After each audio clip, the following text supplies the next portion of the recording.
You know, it seems like every time there's an election, the phone rings and it's one of those automated political calls. Well, now, a politician who's running for office, no less, is trying to stop those calls.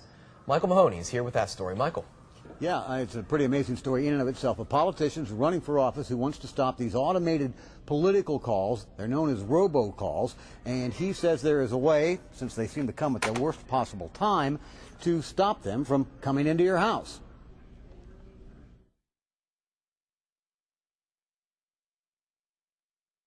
This is Arnold Schwarzenegger, asking you to vote for Guy Houston on November 5th.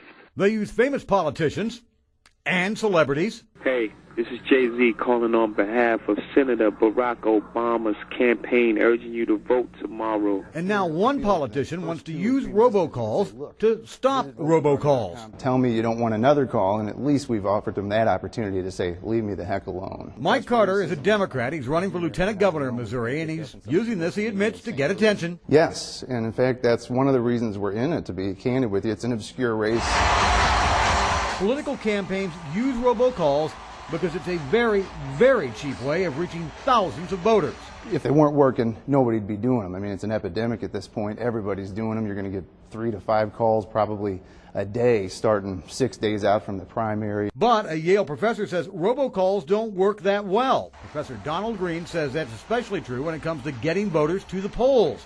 In his study, their impact was too small to detect after researching thousands of robocalls. And on the other hand, this idea is getting Mike Carter noticed, and so he's going to robocall Missourians to see if they want any more robocalls. Yes, I think it does. It's kind of paradoxical, but I think at least the interactivity is there, and you know that's kind of the way of the world these days. This is Arnold Schwarzenegger. I want to thank you very much. I'll be back. Now, if you're interested in finding more about at least the national no-call political list, you can go to our website, KNBC.com. We will link you to that national list. Most politicians and most campaigns are not honoring it at this point, but at least it's a start. Back to you. Well, it certainly is. And, Michael, I was wondering here, are there any other politicians willing to kind of stand with Mike Carter here and take part in this voluntary no-call list? There's one in our area, Jerry.